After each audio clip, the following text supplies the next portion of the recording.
this is one in a history of studies, showed that these students who were high-performing math students in, I believe it was middle school, and students who were not, kids who were not in school, same age, who were working markets and making change at incredibly fast levels, both super strong math abilities in these closed environments, when they switched places, they failed. They were unable to transfer those skills because unless you tell your brain that you need to use this elsewhere, it wants to be it's doing its best for you. So it's optimizing its performance based on the situation.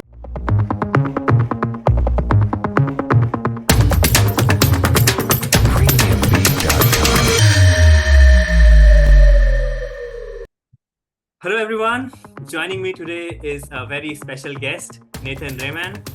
Nathan is an American test prep expert based in France who has developed Answer GPS after 15 years of teaching standardized tests. His single navigation system, grounded in cognitive science, eliminates the mental waste of juggling multiple strategies while building sustainable academic skills that transfer beyond testing. Through Learn for Life test prep, Nathan helps international students master both test taking and critical thinking abilities, which are essential for US university success. Nathan, it's a pleasure to have you join us today. Thank you so much for having me. I'm a big fan of the podcast, and I'm thrilled to be on it. It's awesome. Thank you so much, Nathan. Thanks. And I really am keen to learn more about the Answer GPS system and how we have built it. But before we get to that, I would first love to hear more about the story of your life. You know, you have an elaborate career and you've been teaching test prep for 10 years or so. And you also have been supporting students with executive functioning. So I'd love to learn more about the background. Yeah. I'd love to share. Thank you for asking. I'll give a brief overview first, because it does get complex, as life does. Yeah, I started actually 15 years ago, 2010, in New York City. Jumped into test prep right away. It was actually a way to support my arts career, and also I love teaching. So I had done it before, and I like to balance different parts of my brain at the same time. So it did that. I was immediately part of a program, a pilot program at a French high school in New York, the Lycée Français. And this was an eye-opening experience that just completely exploded the opportunities that test prep provided outside of a kind of cookie cutter approach, because what it allowed us to do was to actually be integrated into the high school as a high school class. So it was this unique opportunity to integrate what is traditional test prep with academic learning. And so this began this process for me of understanding how to help students master content in a way that integrates with their academic learning, weaving that together so that they can apply that to the test. This gave me multiple different experiences of a variety of teaching environments. So from the classroom, 45-minute classes with students, to training I was the lead instructor, so I was training students. I was coordinating with the high school, developing curriculum, training tutors, instructors, and then eventually the director of the academic programs, where I was working with other schools, developing their programs, and all the while also doing one-on-one, which was expanding in my practice, was expanding in one-on-one, and also I had experience doing the kind of seminar courses, sort of cookie cutter approaches, and seeing what I was able to see what worked, what didn't work, what I liked teaching, what my students liked learning, what was effective and what wasn't. So that was a tremendous experience, and grew my one-on-one clientele tremendously. And a lot of it ended up being word of mouth. What I started seeing with my students was while I was working with a company that I really thought had a really strong approach to the academics. Uh, I I was trained, as many tutors are, as most of the test prep industry is, in the test at the end. So there's phase one, content mastery. Phase two is efficiency. So that is usually, almost always, based on strategy.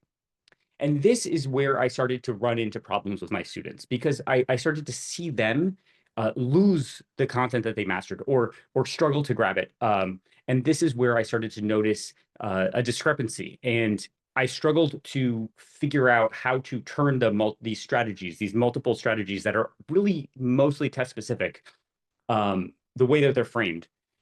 I struggled to make them transferable. Like, how do these become real strategies that students can understand and master the way they master the content? And what really opened my eyes to this was when I became an executive functioning coach. And this is what there were a couple things, a couple of moments that really kind of solidified this thinking and this understanding of how things can be different. So executive functioning is the like creating a CEO of your brain. You have one, but you might not even realize that it's there. And so it's not trained. It's not. It's doing what is automated. It's also like an operating system of your brain. So it's the default operating system, and it might not be doing exactly what you need it to do. And it's hardwired to do certain things based on what you have trained it to do, almost in survival. Our brains are wired for ancient survival. We have not evolved them tremendously in terms of that kind of behavior. So understanding that and using that was something that was eye-opening. Seeing how we can manipulate the brain to understand our own learning and our own potential, to unlock that, to then unlock understanding. And there's methods to do this. There's specific frameworks that can be applied, and there are various ones. So you work with students and you apply them and you build them custom to how the students' brains work. If you have deeper learning profiles that you can understand and access, whether they're neurological, psychological exams that give an in-depth understanding of where a student stands, and how a student's brain is processing information. Or just speaking with the student and their personal experiences, speaking with parents. The perception is frequently a perception of students appearing to be unmotivated or appearing to have a lack of effort. That can be one. And then the other one can also be students who are grinding really, really hard to stay on top of everything. And how do they balance that? Or how do they overcome this perception of lack of motivation? What I've discovered, and what I was trained by clinical psychologists who understand this deeply, is that this perception of lack of motivation or lack of effort is a symptom. It's usually, there's a root cause, and the root cause is often a lack of understanding in how the brain should efficiently apply methodologies, how to shift these functions. Every brain varies. It's some degree, and some vastly more than others. But we group the small variations together and we think of it as one processing mechanism. But every person is different. So it's about isolating those. Some people will use lists, some people use alarms. There's different ways to do this. And this became brain training, became an understanding of, like, okay, this is something you can do, and this is something that opened my eyes. Also, I can do this to myself. Now, it's a lot harder because I'm a few decades older than my students. So my brain has built these pathways and they're hardened. So it takes longer to rebuild them, but you can do it. And one of the things that taught me this also was I began a daily practice of yoga. And this also started changing my understanding of watching my progress over a year, over 2 years, and saying, how did I go from this to that? Understanding that when you are doing athletics, weightlifting, for example, the first strength that you achieve is actually neurological. It's not your muscle mass. So when you're training your brain with proper form, you slow down to speed up. You say, okay, I'm going to work on the form. Your brain learns how to maximize its use, optimize its potential for that. And it starts to fire the muscles in a way that optimizes their strength without even changing muscle mass. So this is a powerful organ, could be considered a muscle, but it's this key that we all walk around with, and most of us don't even know how to turn it, right? We just take it for granted. So these events were eye-opening, and then that coupled with COVID, which opened up my eyes into online learning. I had been doing online learning since 2013. I was like in there from the very beginning because I had students coming to me from boarding schools. I had students coming to me from Europe, from all over, and I said, how do I teach them effectively? And so I started doing remote learning. And when I saw this go en masse, I was shocked by the failure rate. I watched my own kids and I'm watching them, I'm observing them, and they're sitting at their desk watching their teacher. I'm like, the students didn't change position, right? They're still sitting there, mostly passively accepting, absorbing information. What changed was the presenter. The teacher's ability to teach was being distorted by the technology that wasn't adapted. I thought, I'm going to try to figure this out because that's what I like to do, figure out problems. So I I figured out everything that I identified was wrong, and I built a system to fix it, to train the brain to automatically respond to environmental cues that make it feel like it's in person, and that transfers. That gets transferred. So it's kind of like a Star Wars hologram idea, right? Um, and all of this brain based understanding led me to Answer GPS, where I came back to my students with test prep. They kept coming to me for referrals, and I started adapting what I was doing with my executive functioning students and seeing there is a framework that I'm using to help them understand teachers' assignments so that they successfully they don't miss the mark at all, right? They don't have that appearance of a lack of effort because they're putting in effort, but they're missing the mark. And then it looks like they didn't put in effort. So we have a framework to help support that. Then I realized that that's the same framework we can do on the tests. You can apply it to every single question as a way to decode the question, to map out the instructions that are embedded inside of it. And sometimes you end up using some of the strategies, but you don't even realize it. You're not spending time with this. This exploded into this notion of context switching.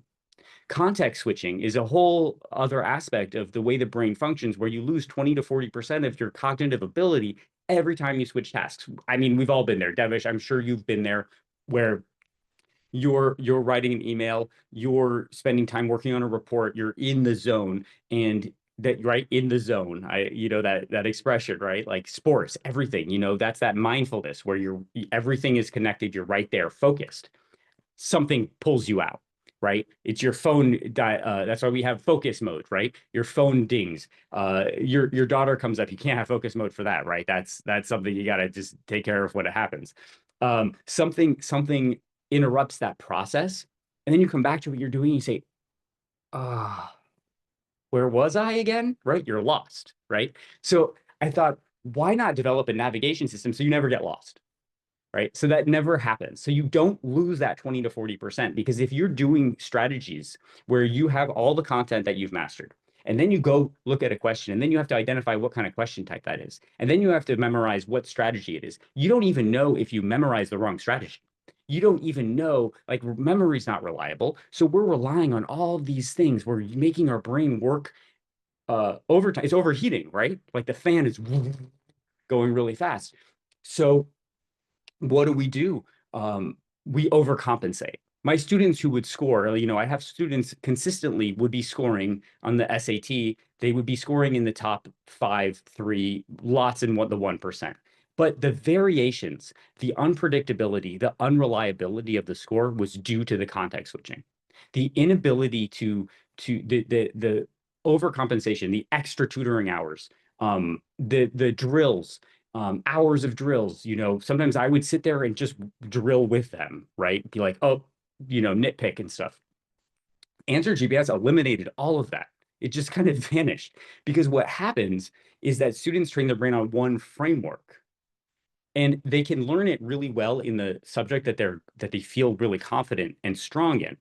All right. So they do that. And once they do that, then they can transfer that to their other subjects so that they understand I can do this. I'm really good at it, and I can do it here in math because that's where I'm struggling and I got the grammar down, or vice versa, right? So having that interconnection between subjects is really important. Understanding that they're not siloed, they're not separate, right?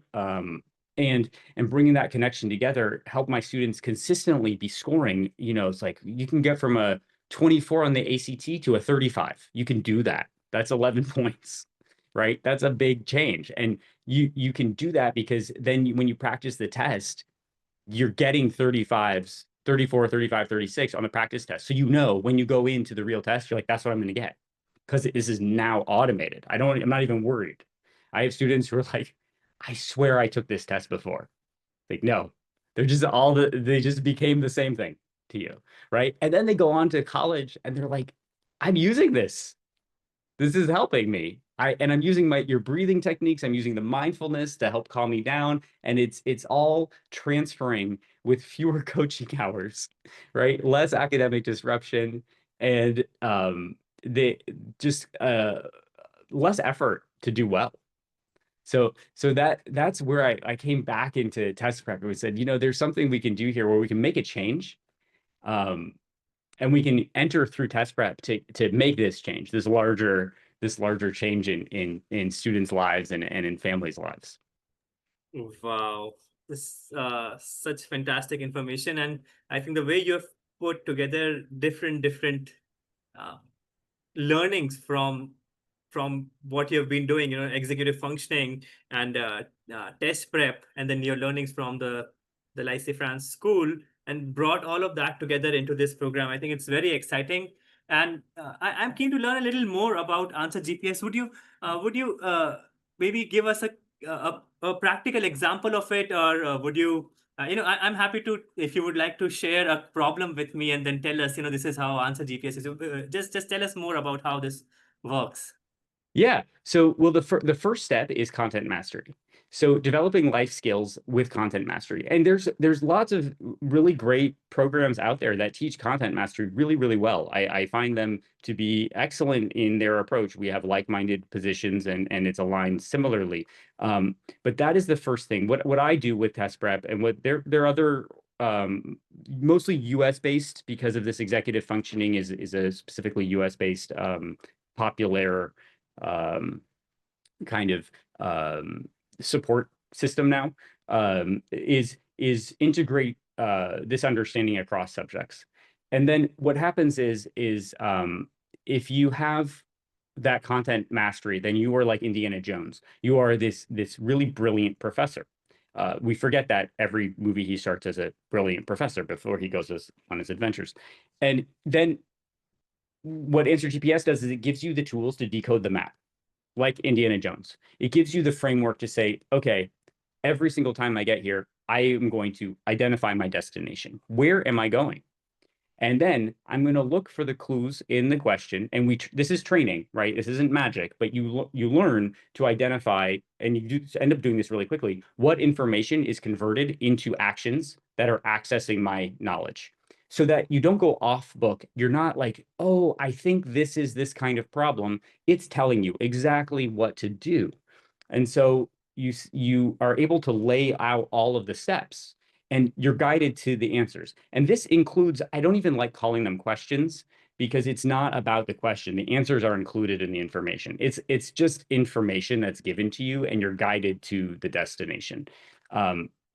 So this, for example, in a grammar question, my students work really, the content mastery for grammar is to develop the skill set to be able to diagnose any problem like you're a mechanic or a doctor, right? We don't, it's not about like, I think I hear a pause, so I should use a comma. It's like, there's actually a rule for a comma. So let's understand that.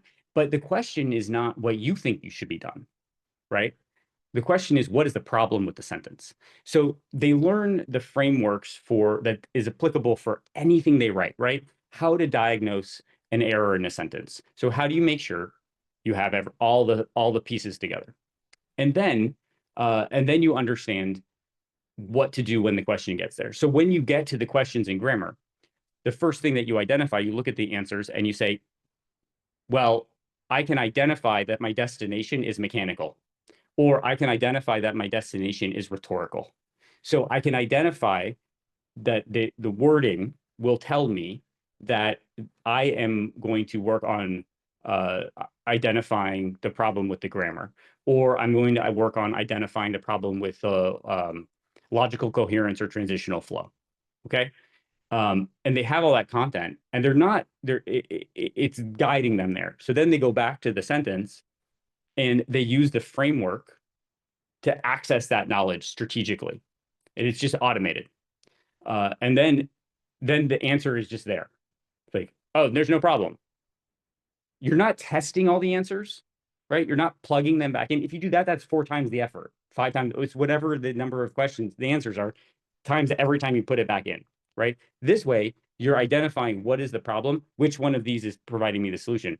Like a doctor would say, okay, I'm going to test what's the problem is, and these are the options that you can do to help yourself. And then that applies to math. Math is much more straightforward in a way, because it's laid out in a way where you have on the SAT in particular is this very helpful tool to have, because everyone's out there talking about like hacks and tricks and things like that, which is like you got to memorize that stuff. If you embed that knowledge and that understanding, it's going to come to you. So the SAT has a much more complex use of language than the ACT, which is where the challenge usually lies, more than actually the math. The concept is like, what? You read the question, you're like, huh? So the answer GPS avoids that. You're like, you're not rereading. You're like, okay, I know when I'm reading this, what is the destination, right? It's asking me for X over Y. Okay, what in the question is going to help me define that? This piece, that piece, this piece, that piece. Put them over here. When you get good, sometimes you don't have to write it down, right? You put them over here, and then you say, okay, well, I know that's a ratio. Boom, and then flows into the answer. Or you have the answers right there. It's like, what's X over Y, and they give you options, right? But you're not thinking, oh, this is a question where I need to plug in the answers. You don't identify it that way. You're just using the information that's there. So it's a general framework that cuts across all subjects.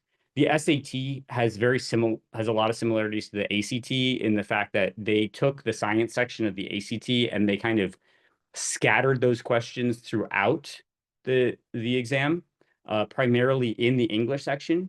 So the SAT has a lot of context switching embedded in the actual process of doing it. So Answer GPS really helps reduce any extra context switching that happens. And that's what gets those students to get those top scores and know that they're going to get those top scores and know that that those top scores are going to help them get into the Ivy Leagues or Stanford or MIT or University of Chicago or whatever their dream school is in the US. And the other part of it is I'm helping them understand, bridge the gap internationally to the US educational system, what will be expected, how things are taught, what's happening there, and these tools transfer to that for success. Wow, amazing. Really, I mean, very exciting. And I used to teach SAT math in English. And I mean, not English, actually, I used to teach SAT math. And I was just trying to sort of connect the dots of how, if I had this system when I used to teach, I think how would I have used to support my students? But this sounds very exciting. And I'm sure it's supporting so many students do much better and sort of achieve a score as per their potential. We great. Well, So coupling your book, like your SAT math book, with that, because that gives that is exactly what they need for the understanding.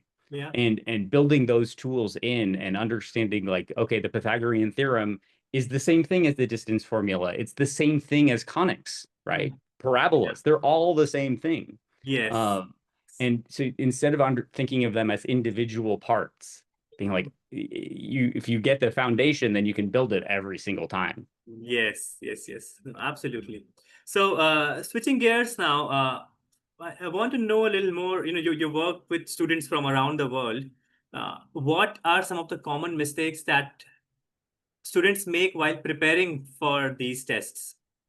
That's okay. I love that. I honestly, the first mistake is limiting yourself to one test. Uh, these tests in the United States are different from tests in most other countries. Most other countries, they are administered by boards that are related to the educational system. In the US, they are not. These are independent associations that have developed products that are being sold, and these are what are required for entry. They have a long history. I have a lot of webinars about these too. But that fundamental understanding is important because the exposure to the tests depends on the marketing power of the associations and their ability to access international students. So I would highly recommend anyone, regardless of where you are in the test process, to take both tests, try them out. You may realize, oh my God, I've been working to this test on the SAT, and I take the ACT and my scores just went through the roof. Or vice versa. That can happen too. They have different personalities, they have different layouts, and they work differently language wise. So, and scoring wise. So these are really fundamental things that I want my students. There are two tests that couldn't be taken. You should see which one is the best one for you. Don't limit yourself. Answer GPS and what I teach works, doesn't matter which test you're doing. The second thing is don't worry about taking a lot of practice tests until you've mastered content. If you start taking practice tests, then you are practicing with poor form and you will injure yourself, right? If you're playing cricket and you are trying to be the best cricket player, but you have not perfected your form, that's where you might injure yourself, right? If you are doing yoga and you are doing the wrong form, you will injure yourself, right? So it's really about that slow down to speed up mentality. You will speed up if you slow down. Um, so the practice tests, and I do recommend a lot of practice tests. I recommend at least 8 before a first official test, is to make sure that you can do practice. Each section has its own timeline. So you can practice sections individually, but a full practice test is not really valuable. Diagnostic is super valuable. Lay a foundation. Take a full length diagnostic of each test, but then you don't need tests for a while. You'll get caught up in scores. It's not, the scores will come. That's okay. You want accuracy first. And then the third thing is, remember there's a super score possible. So be ready to take more than one official test. Budget your timeline for that. Plan out strategically when you want to take the test. Some test dates are better than others. Okay? That's really key to know also. Don't take it when necessarily everyone else is taking it. These are tests on a curve based on performance. So you want to think about who else is going to be taking a test at this time. What can increase my chances of getting pushed out to the top of that bell curve? So those are, but I don't recommend taking it more than 3 times. Up to 3 times is fine. Get that super score. You know, it's there for a reason. Again, these are tests that are funding these companies make their money from selling tests, so they want you to take more tests. The super scoring is built into that, so that system is there for a reason for everyone. Oh, those are some very helpful tips for the students. Now, you also shared about the answer GPS system being useful for the students outside of their test prep, in real world. So I would love to hear a couple of examples of why or how we can use this system in our day-to-day lives? Yeah, great. So I actually developed the system outside of the test first. So most of these strategies are developed inside of the test, and then they're stuck within that environment. I'm fascinated by the idea that we have a very limited ability to transfer knowledge outside of our learned environments. There was a recent study in India in February 2025 that showed this is one in a history of studies showed that these students who were high performing math students in I believe it was middle school, and students who were not kids who were not in school, same age, who were working markets and making change at incredibly fast levels, um, both super strong math abilities in these closed environments. When they switched places, they failed. They were unable to transfer those skills because unless you tell your brain that you need to use this elsewhere, it's doing its best for you. So it's optimizing its performance based on the situation that it's in. You have to tell it, I need to be able to do this everywhere. So not thinking of math as math, but thinking of it as creative problem solving, approaching it that way, which is very, very difficult when math teachers don't um, encourage that because they are also siloed within their classroom walls. You do get amazing math instructors, amazing ones, ones that have changed my life. Then you also have ones that have trouble seeing outside of their classroom, right? So I work with students to help them understand that, and that carries over to Answer GPS, which I developed because I had so many students who were in this position of um, teachers saying, like, I would read these comments on report cards being like, put in more effort. It's like, that's that's not fair. I'm working with this kid. He's putting in a lot of effort. So where is the gap? Why is that perception happening? And it's because the work that the student is doing is not aligning with the assignment. They're putting in all this work the way they think they should put in the work. And it's not aligning with what the teacher is expecting to receive. So we have to start with what the teacher is expecting to receive. And that's where Answer GPS comes in, because Answer GPS defines the situation. When I have people working for me, they use Answer GPS to understand what I've assigned them to do. It helps clarify communication. It helps increase the overlap in understanding, because you remove your subjectivity. You remove your interpretive ability at this point, because you just have to isolate what are my tasks that are assigned to me. So every single teacher has his or her own way of communicating, right? Every person does. And students have their own way of understanding. And sometimes those do not mesh, right? They get assignments and they're just like, I don't get what this is. Or they think they do, and they do the assignment and they miss the mark. Teacher's like, great paper, you didn't answer the question, right? So, um, or sometimes it's about memorize this formula. It's like, well, what is that formula going to be for? Let me go back to make sure I understand it, right? So that's the Answer GPS. My daughter uses it in 6th grade, right? She's given a formula. She has to do math problems based on rate and velocity. And she comes to me with a formula that says, um, R equals D over T. And I said, you know what that means? No. But I know where the letters go. It's like, okay, let's step back. What does this look like? Oh, that looks kind of like a fraction. Okay, what are fractions? Oh, those are ratios, right? Okay. So let's build it. Let's see. And then once she builds it, then she uses Answer GPS to answer the question. She's like, oh, that's it.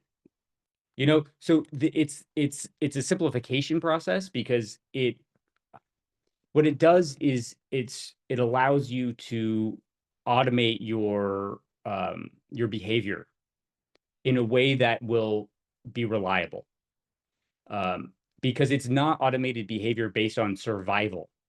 It's not automated behavior based on based on process of elimination. Most of our methodologies that we develop over time are taught to us by ourselves because of feedback we receive when we deploy them, rather than And we do that within the environment in which we need to survive. So what yoga does, for example, is teach you how to take this connection between your mind and your body and do it anywhere, right? And it's the same kind of thing where what I take from yoga, I use in swimming and I use in standing up, washing the dishes, and I use in mountain biking, right? So it's that taking a framework that allows you to transfer between different places is powerful, but is not necessarily the fastest thing in the world. But once you have it, it unlocks, it just kind of unleashes this potential. Students' essays, where are you going? What do you got to do? What's that mean? Then they can lay it out and have a structure. Um, so that gives them my students use it when they do their college applications, because then they can really hone in on the prompts.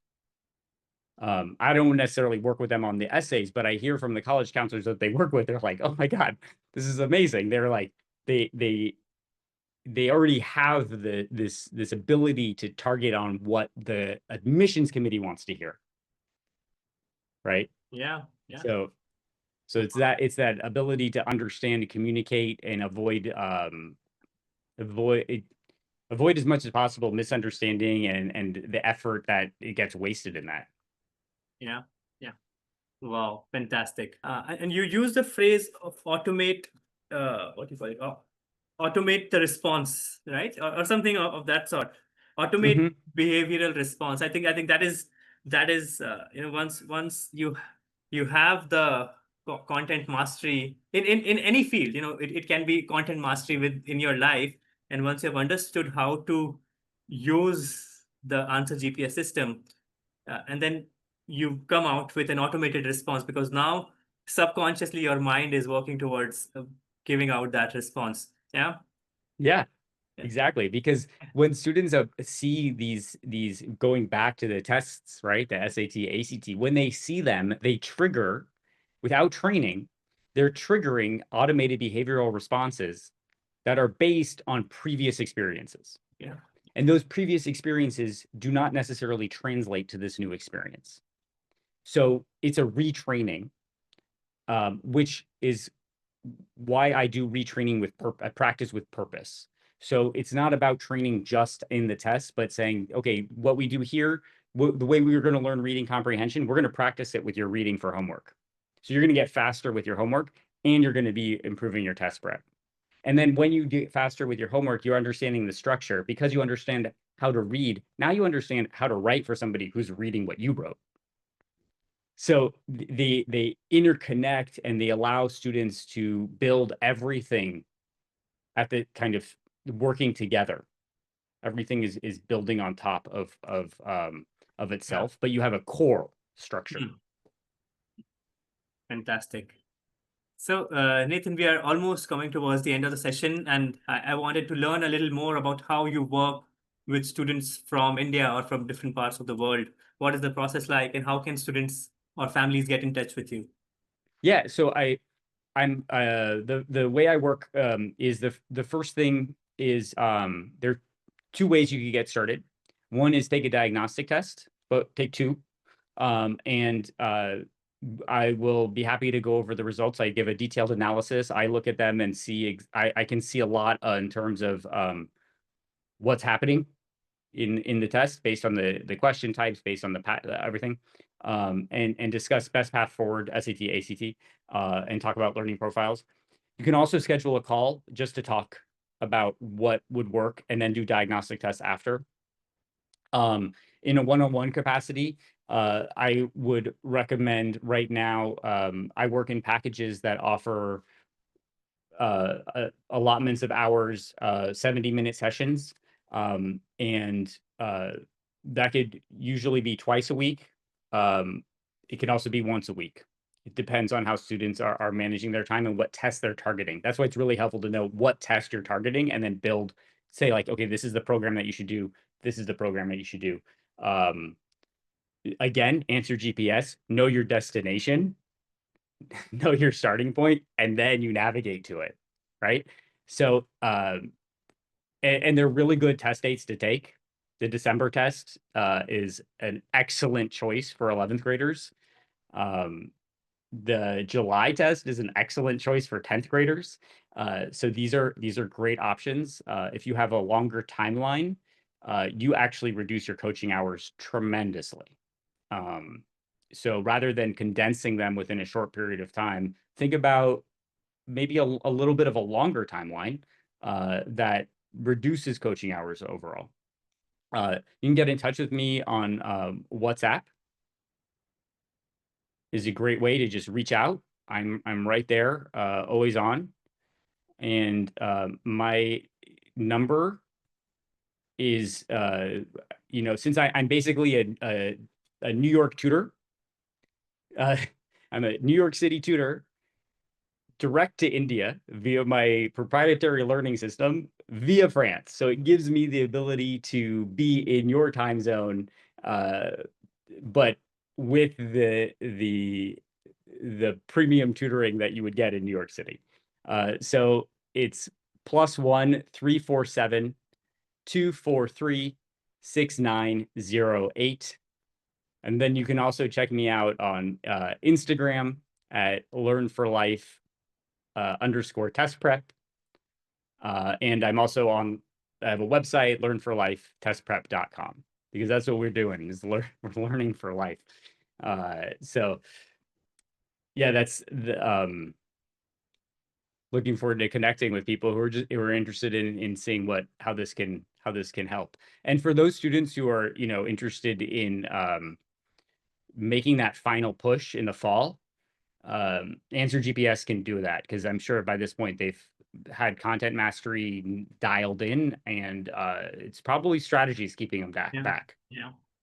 So thank you so much, Nathan, for sharing all that wonderful information to all the students and families and counselors listening to this podcast. I highly encourage you to get in touch with Nathan, and students, just go ahead and take that diagnostic test. And I'm sure Nathan is going to give you some very valuable feedback about your test prep. So once again, thanks, Nathan. It was such a pleasure Yeah, having you it's with us wonderful. today. And just also, if anyone has trouble connecting with me otherwise, feel free to reach out to Devesh and he can connect me directly. Yes, absolutely. Thank you so much. Thanks. Understand and communicate and avoid as much as possible misunderstanding and the effort that it gets wasted in that. Yeah. Yeah. Wow, fantastic. I mean, this sounds so exciting. And um, I mean, this system, the number of ways you're telling me students can use it outside of their classroom is amazing. And you use the phrase of automate, what do you call it? Automate the response, right? Or something of that sort.